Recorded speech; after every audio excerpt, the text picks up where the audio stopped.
Congressman Kildee, what is happening in Michigan? Well, it's tough. I think partly what's happening is that this crisis has sort of ripped the cover off some of the economic inequities, some of the inequities that we've seen in society for a long time. 14% of Michigan's population, for example, is African American. Almost 40% of the deaths are occurring in the African American community. So what we're seeing is real disparity in terms of the impact. And then we see this group of protesters show up at the Capitol trying to get the governor to dial back on the life-saving measures that she has taken. Look, the president could take a lesson from Governor Whitmer. She's willing to make tough decisions that in some circles are unpopular, but she knows that these decisions will save lives. This is really fundamentally a question between people who don't have the patience of a few weeks, that are willing to make the sacrifice of a few weeks of not mowing their lawn or going water skiing. I don't know why they want to do that when it's 38 degrees anyway, but don't have the patience. Think about the generations that precede us. Think about the greatest generation, the sacrifice they were willing to make when there was a global threat that required sacrifice for years in order to save something that we hold sacred. And now we have these people who, after a few weeks, have run out of patience. And if that means that a few thousand or 10,000 or 100,000 more die, that's okay with them. They just want to be able to get their smoothie. This is embarrassing. John Heilemann, there seemed to be some confusion among those protesters. Here they are saying, let's get back to normal. And with several of them that I saw in the photographs, wearing masks at the same time. So the ones with the masks seem to believe something real is happening.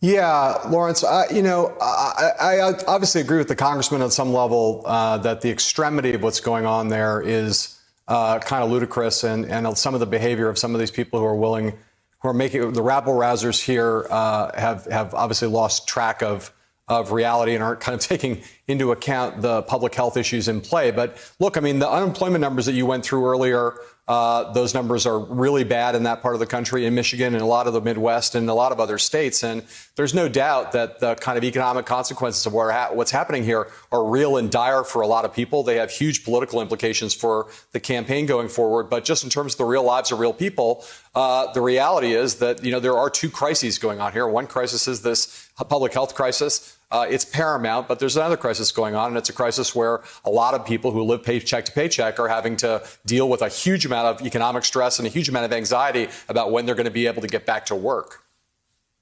Congressman Kildee, you're in Flint, Michigan tonight. What is it like in Flint, and why aren't the people of Flint out there marching in the streets? Because I think they know what's at stake. The people of Flint have, sadly, pretty significant experience with the health crisis. I mean, we have a crisis on top of a crisis here in Flint. The water crisis is not really over yet.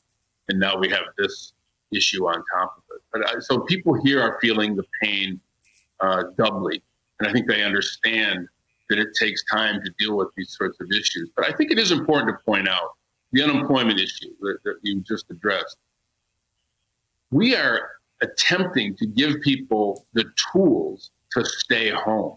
This is an economic crisis, no question about it.